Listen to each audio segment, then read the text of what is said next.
vigelegele vya nguvu kabisa. Bwana Yesu asifiwe. Watoto, leo mna neno. Mna neno? Karibuni.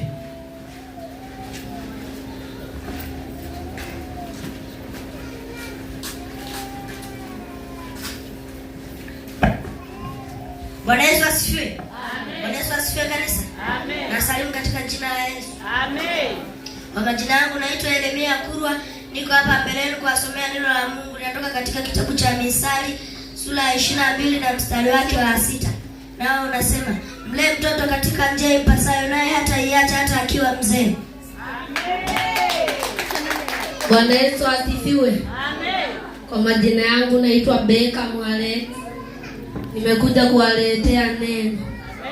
Nalo linatoka Hosea 6 mstari wa 1. Nao unasema, njoni tumrudie Bwana, maana yeye amelalua na yeye atatuponya. Maana yeye amelalua na yeye atatufunga jeraha zetu. Ongeza makofi na vigelegele kwa Bwana Yesu. Bwana Yesu asifiwe. Amen. Bwana Yesu asifiwe kanisa. Amen.